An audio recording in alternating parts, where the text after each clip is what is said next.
오늘은 신명기 16장입니다. 한 절씩 교독하시겠습니다. 아비볼을 지켜 내 하나님 여호와께 유월절을 행하라. 이는 아비볼에 내 하나님 여호와께서 밤에 너를 애굽에서 인도하여 내셨습니다. 여호와께서 자기 이름을 지키려고 택하신 곳에서 그와 장으로 내 하나님께 유월절 제사를 드리라. 유교병을 그것과 함께 먹지 말고 이래 동안 무교병 곧 고난의 떡을 그것과 함께 먹으라. 이는 네가 애굽 땅에서 급히 나왔음이니 이같이 행하여 내 평생에 항상 내가 애굽 땅에서 나온 날을 기억할 것입니다. 그 일 동안에는 내 모든 지경 가운데 그를 보이지 않게 할 것이요 또 내가 첫날을 일칠 때 제사 드린 고기를 밤일쯤에 아침까지 드릴 것이며 유월절 제사를 내 하나님 여호와께서 내게 주신 각 성에서 드리지 말고 오직 내 하나님 여호와께서 자기 이름을 주시려고 택하신 곳에서 내가 애굽에서 나오던 시장하고 표단을 펴질 때 유월절 제물을 드리고 내 하나님 여호와께서 택하신 곳에서 그 고기를 구워 먹고 아침에 네 장막으로 돌아갈 것입니다. 너는 셋 동안 무교병을 먹고 일곱째 날에 내 하나님 여호와 앞에 손을 모이고 일하지 말지니라. 일곱 주를 셀지니 곡식의 낫을 되는 첫날부터 일곱 주를 세어 내 하나님 여호와의 채식을 지키고 내 하나님 여호와께서 내게 보여주신 대로 내 힘을 다하여 나무하는 예물을 드리고 너와 내 자녀와 노비와 내 성중에 있는 레위인과 및 너희 중에 있는 객과 고아와 과부가 함께 내 하나님 여호와께서 자기 이름을 두시려고 택하신 곳에서 내 하나님 여호와 앞에서 즐거워할지니라. 너는 애굽에서 종되었던 것을 기억하고 이 길을 지내는가. 너희 타작마당과 포도주 틀의 소출을 거두어 드린 후에 이래 동안 초막절을 지킬 것이요 너희를 지킬 때는 너와 내 자녀와 노비와 내 성민을 보내는 내 이와 객과 고아와 과부와 함께 즐거워하게. 내 하나님 여호와께서 택하신 곳에서 너는 이래 동안 내 하나님 여호와 앞에서 절기를 지키고 내 하나님 여호와께서 내 모든 소출과 네 손으로 행한 모든 일에 복 주실 것이니 너는 온전히 즐거워할지니라. 너희 가운데 모든 남자는 1년에 3번 곧 무교절과 휴일절과 성막절에 내 하나님 여호와께서 택하신 곳에서 여호와를 기억해 빈손으로 여호와를 기억하지 말지어다. 각 사람이 내 하나님 여호와께서 주신 복을 따라 힘대로 드릴지니라. 내 하나님 여호와께서 내게 주시는 각 성에서 내 제사를 나라 재판장과 지도자들을 이룰 것이요 그들은 공의로 백성을 재판할 것입니다. 너는 재판을 굽게 하지 말며 사람 이름으로 보지 말며 뇌물을 받지 말라. 뇌물은 지혜자의 눈을 어둡게 하고 의인의 말을 굽게 하느니라. 너는 마땅히 공의를 하는 자라다. 그리하면 내가 살고 내 하나님 여호와께서 내게 나를 차지하게 하리라. 내 하나님 여호와를 위하여 쌓은 제단 곁에 어떤 나무로든지 아세라상을 세우지 말며 자기를 위하여 상을 만들지 말라. 내 하나님 여호와께서 미워하시느니라. 아멘. 신명기 16장은 이스라엘의 3대 절기인 유월절과 칠칠절 그리고 초막절에 대한 규례와 재판 제도에 대해서 말씀하시고 있어요. 1절부터 8절까지는 유월절에 대한 규례를 말씀하고 계세요. 1절 한번 읽어볼게요. 아비볼을 지켜 내 하나님 여호와께서 유월절을 행하라. 이는 아비볼에 내 하나님 여호와께서 밤에 나를 애굽에서 인도하여 내셨습니다. 유대인들은 히브리력을 사용했어요. 근데 이 히브리력에는 민간력과 종교력 두 가지가 있어요. 지금은 이 대부분의 나라에서 이 태양의 공전 주기를 기준으로 만든 그 달력이 태양력이죠. 즉 양력 이것을 사용하고 있어요. 그런데 이 여기서 말씀하고 있는 이 아비볼은 우리가 말하는 태양력 즉 양력으로는 3, 4월에 해당되는 달이에요. 아비볼이. 그런데 히브리 민간력으로는 7월달에 해당돼요.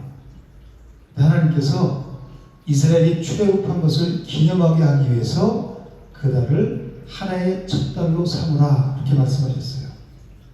출애굽기 12장 2절에 보면 이 달을 너희에게 달의 시작 곧 해의 첫 달이 되게 하고 이렇게 말씀하시거든요. 히브리력으로는 7월달이지만 그 달을 그 해의 첫 달로 삼으라는 거예요. 그래서 이 아비볼은 히브리 민간력으로는 7월달이지만 종교력으로는 1월달이 되는 거예요. 그런데 이 이스라엘이 바벨론 포로 생활을 마치고 또 돌아온 후에는 이 아비벌을 바벨론식 이름으로 썼어요. 그래서 니산월이다 그렇게 바꿔서 불렀어요. 그래서 아비벌은 니산월과 똑같은 말이다. 포로 이전에는 아비벌을 썼지만 바벨론 포로 이후에는 바벨론식 이름으로 니산월이라고 불렀다. 그렇게 여러분이 알아두시면 돼요. 이스라엘 백성들에게 있어서 가장 중요한 것이 뭘까요? 이스라엘 백성들은 430년 동안 애굽에서 종살이 했죠. 노예 생활을 했죠. 그 사람들에게 이스라엘 백성들이 가장 중요한 게 뭐예요? 출애굽 사건이죠. 그래서 하나님께서 그 구원의 시작이 하나의 시작이 되게 하라고 말씀하시는 거예요. 육신으로 이 세상에 태어난 날이 중요한 것이 아니라 구원받은 날, 거듭난 날이 진짜 인생의 시작이라는 거예요. 아비벌에는 유월절과 무교절 그리고 초실절 이렇게 세 가지 절기가 있어요. 유월절은 그 아비벌 즉 1월 14일 저녁을 유월절이라고 그러죠. 그래서 어린 양을 잡아서 문 설주에 피를 바르고 그러면 죽음의 사자가 넘어가죠. 그 유월절이잖아요. 그리고 무교절은 아비벌 1월 15일부터 21일까지 일주일 동안의 기간을 무교절이라고 해요. 그러니까 유월절 다음 날부터 7일 동안 누룩 없는 빵을 먹으면서 그 고난을 기억하는 거예요. 그것이 무교절이고, 그리고 초실절은 뭐예요? 무교절 기간 중에서 안식일 다음 날을 초실절이라고 해요. 이 초실절에는 보리수확의 첫 이삭 한 단을 하나님께 흔들어서 바친다고 했어요. 그래서 이 아비벌에는 유월절, 무교절, 그리고 초실절이 그 달에 다 들어있어요. 아비벌, 즉 니산월은 이스라엘의 구원의 시작을 상징하는 달이에요. 이 이스라엘은 아비벌에 유월절 어린 양의 피로 구원받았죠. 예수님께서도 이때에 이 유월절 어린 양으로 십자가에서 죽으셨어요. 그래서 고린도전서 5장 7절에는 우리의 유월절 양 곧 그리스도께서 희생되셨느니라 그렇게 말씀하고 있어요. 유월절은 예수 그리스도의 희생으로 죄와 사망에서 해방될 것을 예표하는 절기예요. 그 유월절이에요. 그래서 이 16장에서는 이 출애굽을 4번이나 강조해서 말씀하시고 있어요. 그만큼 이스라엘 백성들에게 이 출애굽이 중요한 의미를 가지고 있다는 거예요. 그래서 하나님께서는 그 해의 첫 달이 되게 하라고 말씀하셨고, 그리고 애굽에서 인도해 내신 것을 잊지 않도록 항상 기억하도록 기념하라고 말씀하시는 거예요. 2절 말씀 한번 보면 여호와께서 자기 이름을 두시려고 택하신 곳에서 소와 양으로 네 하나님 여호와께 유월절 제사를 드리되 이렇게 말씀하고 있죠. 그리고 5절 6절에서도 유월절 제사를 네 하나님 여호와께서 내게 주신 각 성에서 드리지 말고 오직 네 하나님 여호와께서 자기의 이름을 두시려고 택하신 곳에서 내가 애굽에서 나오던 시각 곧 조정하실 때 유월절 제물을 드리고, 유월절 제사를 어디에서 드리라고 해요? 여호와께서 택하신 곳에서 드리라고 말씀하고 있어요. 근데 출애굽기 12장에서 배울 때는 그 유월절 어린 양을 각자 집에서 잡아서 그 문설주에 그 피를 바르고 가족이 함께 먹으라고 말씀하셨어요. 즉 가족 중심으로 유월절을 지키라고 말씀하셨단 말이에요. 근데 여기서는 어떻게 해요? 2절과 5절과 6절에서는 어떻게 해요? 여호와께서 자기의 이름을 두시려고 택하신 곳에서 드리라고 장소를 딱 지정해 주시죠. 왜 그러실까요? 출애굽기 12장에서는 마지막 재앙이 있기 직전에 애굽 땅에서 지킨 최초의 유월절이죠. 그들을 이스라엘 백성들을 죽음의 재앙에서 보호하기 위해서 집 안에서 먹게 했단 말이에요. 여기는 지금 모세가 2세대들에게 너희가 가나안 땅에 들어가면 거기서 유월절을 이렇게 지키라고 말씀하시는 거죠. 그래서 택하신 곳 예루살렘 성전 그곳에서 하나님을 예배하라고 말씀하시는 거예요. 이방 신들과 섞이지 않게 하려고 가나안 종교와 섞이지 않게 하려고 하시는 거예요. 그래서 하나님께서 택하신 곳에서 유월절 제사를 드리라고 말씀하시는 거예요. 3절 말씀 들어볼게요. 유괴병을 그것과 함께 먹지 말고 이에 또한 무괴병 곧 고난의 떡을 그것과 함께 먹으라. 이는 내가 애굽 땅에서 급히 나왔으니 이같이 행하여 내 평생에 항상 네가 애굽 땅에서 나온 날을 기억할 것이니라. 그렇게 말씀하시죠. 유괴병은 뭐죠? 누룩을 넣은 빵을 유괴병이라고 그러죠. 무괴병은 뭐예요?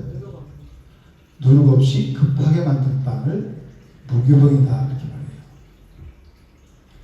왜 그러냐면 그들은 출애굽 당시에 급하게 떠나야 했기 때문에 빵이 발효될 시간이 없었던 거예요.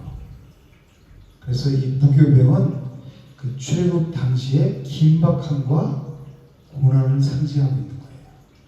그래서 그것을 고난의 떡이다 이렇게 말씀하고 있는 거예요.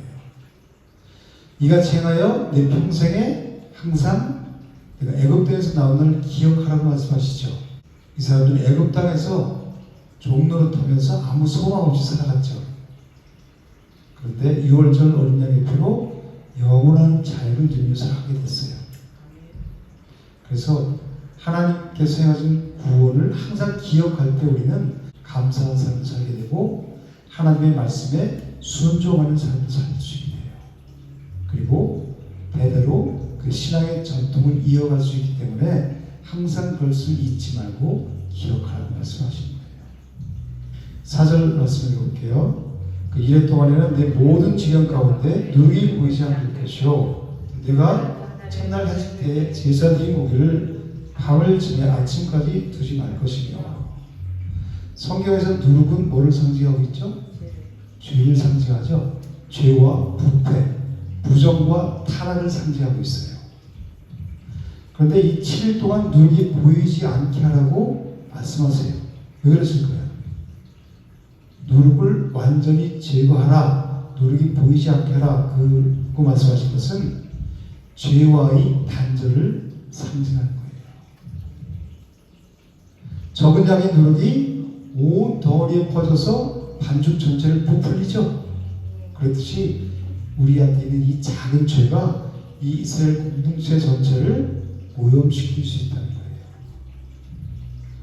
그래서 사도 바울은 고린도전서 5장 7절에서 너희는 누룩 없는 자인데 새 덩어리가 되기 위하여 묵은 누룩을 내버리라 이렇게 말씀하고 있어요. 구원받은 성도는 이전의 그 죄악된 습관, 애굽에서의 종살이와 그리고 우상 숭배의 문화를 완전히 버리고 거룩한 하나님의 백성으로 새롭게 출발하기 위해서 영적 대청소, 영적 정결을 유지하라고 말씀하시는 거예요. 첫날 해질 때, 즉 2월절에 드린 고기를 아침까지 두지 말라고 말씀하시죠. 그 이유는 거룩함을 보존하기 위해서예요. 이 6월절 어린 양을 잡아서 그 제물을 어디에 드려요? 하나님께 드리죠. 하나님께 드려진 제물은 거룩한 거예요. 그런데 그 거룩한 제물이 시간이 지나서 고기가 부패하거나 변질되면 그 제물의 거룩함이 훼손되죠. 그래서 하나님은 그 고기를 아침까지 남겨두지 말라고 말씀하시는 거예요. 하나님께서는 하나님의 백성이 온전한 상태에서 하나님과 교제하기를 원하시는 거예요. 그래서 예배 행위가 정결하게 유지되도록 하기 위해서 이 말씀을 하시는 거란 말이에요. 그리고 또 왜 그것을 아침까지 남겨두지 말라고 말씀하시냐면 그래야 미련을 두지 않고 바로 떠날 수 있기 때문이에요. 출애굽기 12장 11절에 뭐라고 말씀하냐면 너희는 그것을 이렇게 먹을지니 허리에 띠를 띠고 발에 신을 신고 손에 지팡이를 잡고 급히 먹으라. 이것이 여호와의 유월절이니라. 그렇게 말씀해요. 아침이 되면 바로 과거로 떠나야 되기 때문에 그걸 아침까지 남겨두지 말라는 거예요. 고기를 다음날 아침까지 남겨둔다는 것은 그것에 미련을 두거나 그것에 안주하려는 태도를 갖게 해요. 그것은 바로 떠날 준비가 되지 않은 안일한 태도를 말씀하고 있는 거란 말이에요. 그래서 우리는 이 세상에 미련을 두지 말고 언제든지 떠날 준비가 돼 있어야 돼요. 이 세상에서 우린 나그네 인생을 사는 거잖아요. 이 세상을 위해서 사는 자들은 미련이 남겠죠. 내 자녀도 내가 가장 아끼는 모든 것들 다 하나님께서 잠깐 주셔서 맡겨주신 우리는 청지기 삶을 살아가는 거예요. 그러니까 다 내려놓고 주님 부르실 때 언제든지 떠날 준비를 하는 거예요. 그래서 그 고기를 아침까지 남겨두지 말라고 말씀하시는 거예요. 이 6월절 어린 양은 바로 예수 그리스도를 상징하고 있죠. 그래서 이 제물이 남겨져서 부패하지 않게 하신 것은 그리스도의 완전한 희생을 예표하기 때문에 아침까지 남겨두지 말라고 말씀하시는 거예요. 6월절이 언제라고 그랬죠? 1월 14일 저녁, 그리고 무교절은 1월 15일부터 7일 동안의 기간을 무교절이라고 했어요. 우리의 구원은 단번에 이루어졌죠. 예수 그리스도 어린 양의 피로 말미암아서, 그죠? 그런데 무교절 기간은 일주일 동안이죠. 그것은 뭐냐면 우리의 구원은 단번에 이루어졌지만 우리의 거룩한 삶은 계속 지속되어야 된다는 것을 말씀하고 있어요. 그래서 고기를 남기지 않는 것은 하나님과 온전한 교제를 누리면서 이 세상에 미련을 두지 말고 거룩한 하나님의 백성으로 하나님의 인도하심을 따라 살아가라고 말씀하시는 거예요. 우리 7절 말씀 한번 읽어볼게요. 내 하나님 여호와께서 택하신 곳에서 고기를 구워 먹고 아침 뒤 장으로 돌아갈 것입니다. 이 고기는 무엇을 상징할까요? 예수 그리스도의 살과 피를 상징하는 거예요. 그래서 요한복음 6장 53절에는 인자의 살을 먹지 아니하고 인자의 피를 마시지 아니하면 너희 속에 생명이 없느니라 그렇게 말씀하세요. 고기를 불에 구워 먹는다는 것은 예수 그리스도께서 당하실 고난을 상징하는 거예요. 8절에 보면 너는 엿새 동안은 무교병을 먹고 일곱째 날에 내 하나님 여호와 앞에 성회로 모이고 일하지 말지니라 이렇게 말씀하고 있어요. 누룩을 넣지 않은 빵을 며칠 동안 먹어요? 6일 동안 먹고 그리고 일곱째 날에 내 하나님 여호와 앞에 성회로 모이고 일을 하지 말라고 말씀하세요. 성경에서 6은 하나님의 수 7, 완전수에서 하나가 부족한 수가 6이에요. 즉 6은 성경에서 인간의 한계와 불완전함을 나타내요. 그리고 이 땅에서의 노동과 수고를 상징하는 숫자로 쓰여요. 6월절 어린 양의 피로 구원받은 성도는 이 땅을 사는 동안 6일인 노동과 수고를 의미한다고 했죠. 이 땅을 사는 동안 끊임없이 내 안에 무른 누룩을 버리는 영적 싸움을 훈련을 해야 한다는 거예요. 즉 옛사람의 성품, 내 자아를 버리는 훈련을 해야 된다는 거예요. 우리 신앙생활의 목적이 뭐예요? 그 훈련하는 거예요. 옛사람의 성품을 벗어버리는 거예요. 말씀의 거울로. 그런데 여기서 뭐를 먹으라 그래요? 무교병을 먹으라 그러죠. 6일 동안. 무교병은 아까 고난의 떡이라고 그랬죠. 예수 그리스도의 고난을 상징한다고 그랬죠. 그래서 우리를 대신해서 채찍에 맞고 몸을 지키신 예수 그리스도의 고난을 상징해요. 그 성도는 그 떡을 먹으면서 자신의 구원이 거저 주어진 것이 아니라 예수 그리스도의 대속의 은혜임을 기억하고 그리고 그 떡을 먹는다는 것은 그리스도의 고난에 참여한다는 것을 의미하고 있어요. 그래서 7일째 되는 날 여호와 앞에 성회로 모이라고 말씀하시죠. 7은 완전 숫자다 이거죠. 하나님의 백성이 죄로부터 완전히 구별되는 것을 말하는 거예요. 이것은 성도가 이 땅에서의 모든 수고와 그리고 죄와의 싸움을 다 마치고 어린 양의 혼인잔치에 참여하는 것을 의미해요.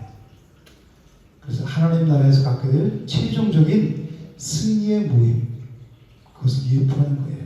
그래서 엿새 동안은 무교병을 먹고 죄와 싸우는 이 세상의 삶을 살다가 그리고 일곱째 날에 하나님 여호와 앞에 성회로 모이라는 거예요. 즉 하나님의 혼인잔치에 그런 자들이 참여한다는 거예요. 성회로 모인 다음에 어떻게 하라고 그래요?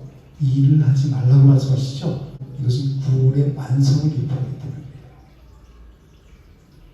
구원은 우리 인간의 노력이나 행위로 얻어지는 것이 아니죠. 오직 하나님께서 행하신 일을 내가 그것을 믿음으로 받아들이고 그 안에서 안식을 평안을 누리는 것이에요. 그래서 장차 성도가 하나님 나라에서 누리게 될 영원한 안식과 잔치를 예표하기 때문에 일하지 말라 그렇게 말씀하시는 거예요. 그리고 이제 9절에서 11절에는 7.7절에 대한 규례를 말씀하시고 있어요. 7.7절은 6월절이 지난 후 7주가 되었을 때 지키는 절기가 7.7절이에요. 그래서 구절을 보면 7주를 셀지니 곡식에 났을 때는 첫날부터 7주를 세라 이렇게 말씀하시죠. 곡식에 났을 때는 첫날, 즉 첫 열매를 거둔 날부터 7주를 계수해서 7.7절을 지키라고 말씀하세요. 하나님은 왜 7주를 세라고 말씀하셨을까요? 성경에서 7은 완전함을 상징한다고 그랬죠. 그래서 이스라엘은 그 6월절을 통해서 애굽에서 구원을 받았고 무교절을 통해서 죄에서 완전히 분리가 됐어요. 거룩한 하나님의 백성이 됐단 말이에요. 그런 자들이 7.7절은 그 구원의 완성으로 향하고 있다는 것을 나타내는 절기라는 거예요. 뭐라고요? 7.7절이 구원의 완성으로 향하고 있다는 것을 나타내는 절기가 7.7절이다. 그 말씀하고 있는 거예요. 그래서 레위기 23장 16절에는 7 안식일 이튿날까지 합하여 50일을 계수하여 새 소재를 여호와께 드리되 이렇게 말씀하고 있거든요. 7, 7이 49 그리고 이튿날까지 합하면 50일이죠. 그래서 7.7절을 오순절이라고 해요. 6월절은 계속해서 말씀드리지만 어린 양의 피로 구원받은 십자가 사건을 예표하는 거죠. 그리고 7.7절은 바로 성령 강림절을 예표하고 있어요. 사도행전 2장 1절에서 4절 말씀해 보면 오순절 날이 이미림에 그들이 다 같이 한 곳에 모였더니 호련히 하늘로부터 급하고 강한 바람 같은 소리가 있어 그들이 앉은 온 집에 가득하며 마치 불이 혀처럼 갈라진 것들이 그들에게 보여 각 사람 위에 하나씩 임하여 있더니 그들이 다 성령의 충만함을 받고 성령이 말하게 하심을 따라 다른 언어들로 말하기 시작하니라. 그렇게 말씀하고 있거든요. 이 7.7절은 바로 사도행전 2장에서 성취되는 거예요. 성령 강림절로. 그때 교회가 탄생되게 되는 거예요. 그래서 이 7.7절은 성령을 통해서 구원의 역사가 온 세상에 확장되는 그 사건을 예표하는 절기예요. 10절 한번 볼게요. 내 하나님 여호와 앞에 7.7절을 지키되 내 하나님 여호와께서 네게 복을 주신 대로 내 힘을 헤아려 자원하는 예물을 드리고 이렇게 말씀하고 있어요. 6월절은 뭐예요? 예수께서 피로 구원받은 자들 구원받은 거죠. 그리고 무교절은 뭐예요? 누룩 없는 빵, 무교병을 먹으면서 죄에서 완전히 분리가 되고 거룩한 삶, 세상과 구별된 거룩한 삶을 살아가는 자들. 그리고 나서 7.7절 성령의 임재, 성령을 받은 자들은 그 구원의 은혜를 경험한 자들은 억지로 하나님을 예배하거나 억지로 헌신하거나 억지로 감사하지 않는다는 거예요. 어떻게 해요? 하나님 나라를 위해서 기쁨으로 감사함으로 자원하는 마음으로 하나님께 드리게 되어야 되는 거예요. 가장 귀한 것을 하나님으로부터 받았다는 것을 깨달았기 때문에. 그래서 너와 네 자녀와 노비와 네 성중에 있는 레위인과 및 너희 중에 있는 객과 그와 함께 대하는 여호와께서 자기 이름을 주시고 택하신 곳에서 내 하나님 여호와 앞에서 즐거워할지니라. 사회적 약자와 소외된 사람들과 함께 여호와께서 택하신 곳 어디예요?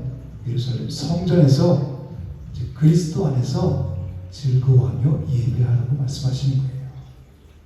이것이 바로 성도가 누리는 하나님 나라 천국의 삶이에요. 왜 하나님께서는 계속해서 애굽에서 종되었던 것을 기억하라고 말씀하실까요? 그 은혜를 잊지 않게 하기 위해서. 우리는 사람은 그 은혜를 너무 쉽게 잊어요. 그리고 너무 쉽게 이 환경에 내 마음을 빼앗겨요. 그러나 우리가 세상에서 종노릇하며 살아가는 때를 기억하면 어떤 상황에서도 감사를 고백할 수 있어요. 그리고 겸손한 삶을 살게 돼요. 그래서 하나님께서는 애굽에서 종되었던 것을 기억하라고 반복해서 말씀하시는 거예요. 13절에서 22절까지는 초막절에 대한 규례를 말씀하시고 있어요. 초막절은 모든 추수를 마친 후에 7일 동안 지키는 절기가 초막절이에요. 이스라엘은 이 절기 동안에 초막에 거하면서, 즉 장막에 거하면서 광야 생활을 기억했어요. 40년 동안 하나님께서 이 광야 생활을 지키시고 인도하시고 보호하신 것과, 그리고 신실한 하나님께서 약속의 땅 가나안까지 인도하신 것을 기억하며 감사하는 거예요. 즉 구속의 여정을 기억하는 절기가 이 초막절인 거예요. 이스라엘 백성들은 애굽에서 구원받았지만 바로 가나안 땅으로 직행하지 않았죠. 그 40년 동안의 훈련의 시간을 하나님께서 주시고 그 훈련을 통과하게 하신 후에 가나안 땅에 들어가게 하셨어요. 우리도 이미 구원받았지만 아직 그 구원이 완성된 것이 아니죠. 광야와 같은 세상에서 순례자의 삶을 살아가고 있는 거예요. 그러나 하나님께서 이스라엘 백성들을 40년 동안 먹이시고 입히시고 지키시고 보호하셨죠. 그래서 마치 이제 가나안 땅에 이르게 하신 것처럼 이 광야와 같은 세상에서 날마다 우리는 하나님의 크신 은혜와 그리고 사랑으로 우리를 지키시고 보호하시며, 그리고 하나님의 힘 주심으로 인해서 이 세상을 이길 수 있는 힘과 능력을 또 하나님 우리에게 주셨어요. 그리고 마침내 하나님 나라를, 이긴 자들에게 하나님 나라를, 천국을 누리게 하세요. 그래서 이 광야 시간은 하나님께서 함께 하신 이 은혜의 시간인 거예요. 14절에도 보면 뭐라고 말씀하냐면, 절기를 지킬 때에는 너와 네 자녀와 노비와 네 성중에 거주하는 네 레위인과 객과 과부가 함께 즐거워하되, 이렇게 말씀하시죠. 여기서도 모든 계층이 다 참여해서 함께 즐거워하라, 함께 예배하라고 말씀하고 있어요. 그 하나님의 구원은 어떤 특정 계층만 누리는 것이 아니라 모든 사람에게 열려 있다는 거예요. 복음은 유대인만의 복음이 아니죠. 이방인에도 그 복음이 필요한 거죠. 열려 있는 거잖아요, 그죠? 하나님께서는 모든 민족이 구원받기를 원하세요. 그래서 교회는 그 구속의 기쁨을 모든 자들이 함께 누리는 믿음의 공동체가 교회인 거예요. 어디에서 그 기쁨을 누려요? 여호와 앞에서. 15절에 보면 여호와 앞에서 그러죠. 여호와 앞에서 그 구원의 기쁨을 누린다는 거예요. 그 구원의 기쁨은 세상이 알 수도 없고 세상이 줄 수도 없는 가장 큰 기쁨이에요. 그래서 하박국 선지자가 뭐라고 그래요? 비록 무화과 나무가 무성하지 못하며 포도나무에 열매가 없으며 감람나무에 소출이 없으며 밭에 먹을 것이 없으며 우리의 양이 없으며 외양간에 소가 없을지라도 어떻게 해요? 나는 여호와로 말미암아 즐거워하며 나의 구원의 하나님으로 말미암아 기뻐하리로다. 그 기쁨의 절정이 바로 예수 그리스도의 십자가예요. 그 십자가의 은혜를 경험한 자들은 항상 기뻐하며 그분이 하신 일을 찬양하는 예배자의 삶을 살아가게 돼요. 성도는 그 구원의 기쁨으로 살아가는 자들이 성도예요. 16절에 보면 너희 가운데 모든 남자는 1년에 3번 무교절과 77절과 초막절에 네 하나님 여호와께서 택하신 곳에서 여호와를 배울 때 빈손으로 여호와를 배우지 말고, 그렇게 말씀하고 있어요. 모든 그 이스라엘의 남자는 1년에 몇 번? 3번 6월절과 77절과 초막절, 이 이스라엘 3대 절기 때는 어디로 올라가요? 예루살렘으로 올라가서 하나님께 예배하라는 거예요. 여호와께서 택하신 곳 예루살렘 성전에 올라가서 하나님께 예배하라고 말씀하고 있어요. 왜 그래요? 구속의 은혜를 잊지 않게 하기 위해서. 이스라엘 3대 절기 6월절, 77절, 초막절이죠. 이것은 단순한 절기가 아니에요. 구속의 은혜를 보여주는 거예요. 이 절기를 통해서. 이 절기는 누구라 그랬죠? 예수 그리스도를 예표하고 있다고 그랬죠. 6월절은 예수 그리스도의 십자가로 구원이 시작된 것을 의미해요. 그리고 77절은 성령 강림, 성령이 임하게 되면, 초막절, 구속의 마지막 단계인 하나님 나라의 완성을 예표해서 하나님 나라에 들어가서 어린 양의 혼인잔치에 참여하게 된다는 거예요. 예수 그리스도로 인해서 구속의 은혜를 보여주는 것이 바로 이 절기라는 거예요. 그래서 요한복음 7장 37절에서는 초막절의 끝날을 명절 끝날, 곧 큰 날이라고 말씀하고 있어요. 이제 광야 생활을 마치고 드디어 어디에 들어가요? 약속의 땅에 들어가는 것을 상징하기 때문에 이렇게 표현한 거예요. 이것은 예수 그리스도께서 재림하신 것을 예표하고 있는 거예요. 그래서 이 초막절은 지금 이루어졌을까요? 이루어지지 않았을까요? 주님이 오시는 날 그때 이루어지는 거예요. 구원의 완성. 그래서 이 초막절은 영원한 안식을 상징하고 있어요. 그런데 이상한 게 있어요. 이스라엘의 3대 절기가 뭐라고요? 6월절, 7.7절, 초막절이죠. 여기는 뭐라고 그랬어요? 6월절 대신에 무교절이라고 그랬죠. 왜 6월절이라고 그러지 않고 무교절이라고 했을 거예요? 성경에서는 6월절과 무교절을 구분해서 쓰기도 하지만 많은 경우에는 같은 의미로 하나로 묶어서 사용해요. 그래서 6월절, 우리의 구원은 그 어린 양의 피로 단번에 이루어졌죠. 1월 17일 저녁에 잠깐 어린 양의 피로 단번에 우리 구원이 이루어졌잖아요. 그죠? 그렇지만 죄를 멀리하며 세상과 구별된 거룩한 삶을 살아가는 그 무교절의 삶은 우리가 이 땅을 사는 동안 계속되는 거예요. 근데 여기서는 모든 이스라엘의 남자들이 1년에 3번 6월절과 7.7절과 초막절에 어디에 올라가요? 예루살렘 성전에 올라가서 하나님께 예배하라고 그랬죠. 근데 왜 6월절을 안 쓰고 무교절이라고 그랬었냐면 이 사람들이 성전에 모여서 하나님을 예배하면서 축제를 즐기고 성회로 모이는 실질적인 기간이 그 7일 동안의 무교절 기간이죠. 그래서 여기서 무교절이라고 표현한 거예요. 17절에 보면 각 사람이 내 하나님 여호와께서 주신 복을 따라 그 힘대로 드리진다. 그렇게 말씀하고 있어요. 억지로가 아니라 하나님께서 주신 대로 힘대로 드리라고 말씀하시는 거예요. 그 구원의 은혜, 구속의 은혜를 받은 자들은 가장 귀한 것을 하나님으로부터 선물을 받았기 때문에 그래요.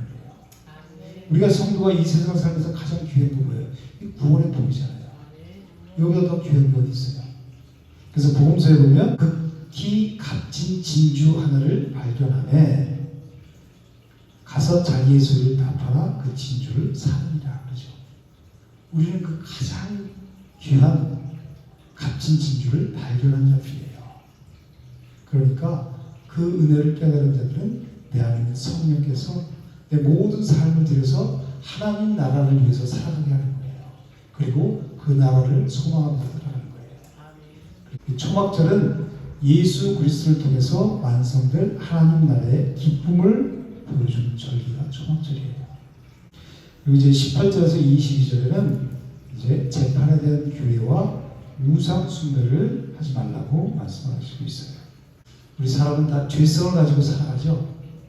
구원받았지만 아직까지 우리는 구원받은 죄인에 불과해요. 그렇기 때문에 완전할 수 없다는 거예요. 뇌물과 외모, 즉 편견에 휘둘리기 쉽다는 거예요. 우리 사람은. 그래서 지혜자의 눈을 어둡게 만들고 의인의 말을 굳게 함으로 재판을 굳게 할 수 있다는 거예요. 이것은 뭐를 보여주냐면 이 완전한 공의의 재판장이 필요하다 우리에게는. 그것을 보여주고 있어요. 이사야 11장 4절에서 이사야 선지자가 공의로 가난한 자를 심판하며 정직으로 세상의 겸손한 자를 판단할 것이며 그 말씀하고 있어요. 누구를 말씀하고 있어요? 예수 그리스도를 말씀하고 있죠. 그래서 이 재판에 대한 규례는 우리를 진리와 공의로 다스리시는 예수 그리스도를 예표하고 있는 거예요. 우리에게 그분이 필요하다는 거예요. 20절 말씀은 너는 마땅히 공의만을 다스리라. 그러면 내가 살겠고 내 하나님 여호와께서 내게 주신 땅을 차지하리라. 이것은 1차적으로 그들이 가나안 땅에 들어가서 살게 될 것을 말씀하시지만 궁극적으로는 뭐예요? 하나님의 의이신 예수 그리스도를 따라 살아가는 자들은 영원한 생명을 얻게 된다는 것을 말씀하고 있는 거예요. 하나님께서는 우리를 살리시기 위해서 하나님의 의이신 예수 그리스도를 보내주셨죠. 그래서 우리가 살 길은 뭐예요? 오직 그 그리스도의 의를 힘입는 거예요. 21절 22절 내 하나님 여호와를 위하여 쌓은 제단 곁에 어떤 나무든지 아세아 상을 세우지 말며 자기에게 주상을 세우지 말라. 내 하나님 여호와께서 미워하시리라. 우리 마음에 하나님이 아닌 우상이 자리 잡고 있으면 어떻게 되겠어요? 우리 판단력이 흐려지고 공의가 굽어지기 마련이죠. 우리는 사도 바울이 뭐라 그래요? 하나님이 거하시는 성전이라고 그러죠. 고린도전서 3장 16절에 너희가 하나님의 성전인 것과 하나님의 성령이 너희 안에 거하시는 것을 알지 못하느냐. 우리가 성전이라는 거예요. 하나님 성령이 우리 안에 계시기 때문에. 그런데 우리 안에 이 자리 잡고 있는 자아, 가장 큰 우상이죠. 자아가, 나. 이 자아라는 우상이 깨지고 산산이 부서져야 돼요. 그래서 오직 주님이 나를 다스리고 통치하시는, 내가 왕이 아니라 왕된 자리에서 주인된 자리에서 내려오고 주님을 왕으로 모시고 살아가는 자들이 그리스도인인 거예요. 그래서 우리는 우리의 주권을 다 그분께 내어드려야 돼요. 그렇게 주님을 왕으로 모시고 살아갈 때 우리는 가장 귀하고 복된 삶을 살아갈 수 있어요. 이 뇌물이 우리의 눈을 지혜자의 눈을 어둡게 만들듯이 세상을 향한 탐욕의 눈이 우리의 영적 분별력을 흐리지 않도록 늘 말씀과 기도로 깨어 있어야 돼요. 성전은 우리의 예배 속에도, 우리의 삶 속에도, 그리고 내 안에도 은밀하게 나도 모르는 사이에 들어가 있는 이 우상이 너무너무 많이 있죠. 그죠? 그래서 예배하지 못하게 하고 공동체 삶을 방해하고, 그리고 결국은 내가 하나님과 하나가 되는 것을 방해. 이 우상, 가장 큰 우상이 나라는 그 자아잖아요. 그것을 척결해야 된다는 거예요. 저 여러분들이 날마다 말씀의 거울로 인해서 마음속에 자리 잡고 있는 아세라 상을 부서뜨리고 무너뜨림으로 말미암아서 온전히 하나님을 나의 주인, 나의 왕으로 모시고 하나님 나라 천국을 누리는 삶을 살아가시기를 주님으로 축복합니다. 아멘.